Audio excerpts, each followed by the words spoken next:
Percentage chance that Shohei Ohtani returns to the Angels. Well, you guys are gonna be shocked by my answer. I'm gonna say it's like 30% because Mhm. I think that everybody else in the world thinks it's 0%. But I think, first of all, I have spent more time trying to figure out what's going on in Shohei Ohtani's head than basically anybody ever, and I don't know. So I think he is intentionally does not tell you what he thinks or wants or believes. So there's this whole narrative out there that all Shohei wants to do is win, and that's all he cares about, and he's not going to go anywhere where he can't win. Well, that's basically based on like two sentences that he said in the last 4 years. And I think that basically everybody who's ever played Major League Baseball has said, yeah, I want to win. You know, they don't all sign with the Yankees and Dodgers. So there's other things that matter. And I think that comfort matters. I think that having a team that basically bends itself over backwards to fit you into the roster, however it needs to do it, counts for something. I think not being forced to be in a huge media fishbowl counts for something. So I think all of that stuff adds up to 30% basically. And I think it's not a given that the Angels are going to be bad forever. They do have a decent core. They're decent right now. And some of the other teams that we throw out there, Padres, where are the Padres right now?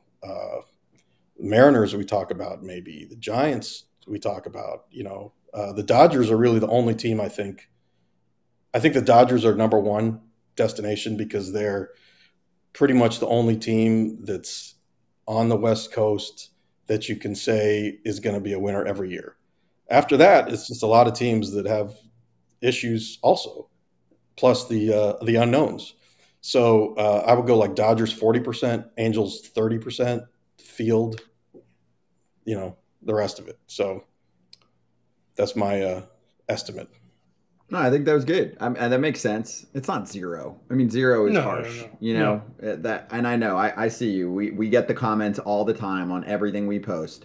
It's Dodgers only. It's Dodgers or Yankees. Oh, it's definitely Cubs. Like, okay, cool. I mean, it's going to be a blast. I can't wait to cover it. So The we'll be Reds. all over it every day. The Reds. I can name a bunch of teams. There's a 0% chance. Yeah, the there's Reds lot have of a better zeros. chance of giving him the team than giving him the money. You have a better chance of naming teams he won't go to. I well, do that's think that easy.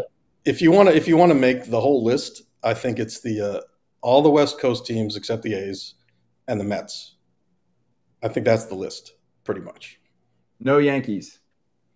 I really cannot see him being happy in that environment. And the only reason I would put the Mets in there is because of Billy Epler. Oh. If he lasts.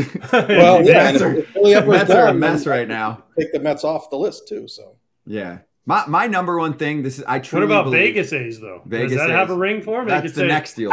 He could say, "Hey, it's not in Oakland. You can be the star. We'll name the stadium. We'll name it Shohei Stadium in Oakland." Maybe he loves playing poker, because we don't know a lot about him. I know he loves playing video games. Maybe he loves Pai Gow. I don't know.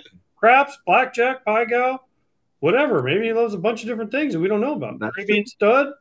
I mean, Cubs fans think they have a chance. They think they're going to spend. Patriots don't spend like that.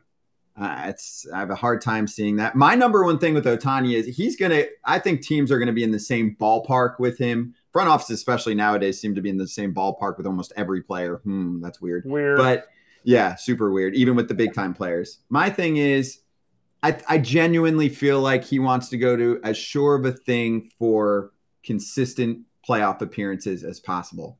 And I don't see that right now with the way that the Angels were built. Much better track with Perry there, but it just was such a mess for such a long time. And Artie tried to be, we always say, the helicopter owner, which does not work, and put them in such a bad position with money and with how they ran their farm system and what they invested in developing the team. So for me, I think he's going to look at the team that he knows will be in the playoffs consistently. In addition to, obviously, not having to move much.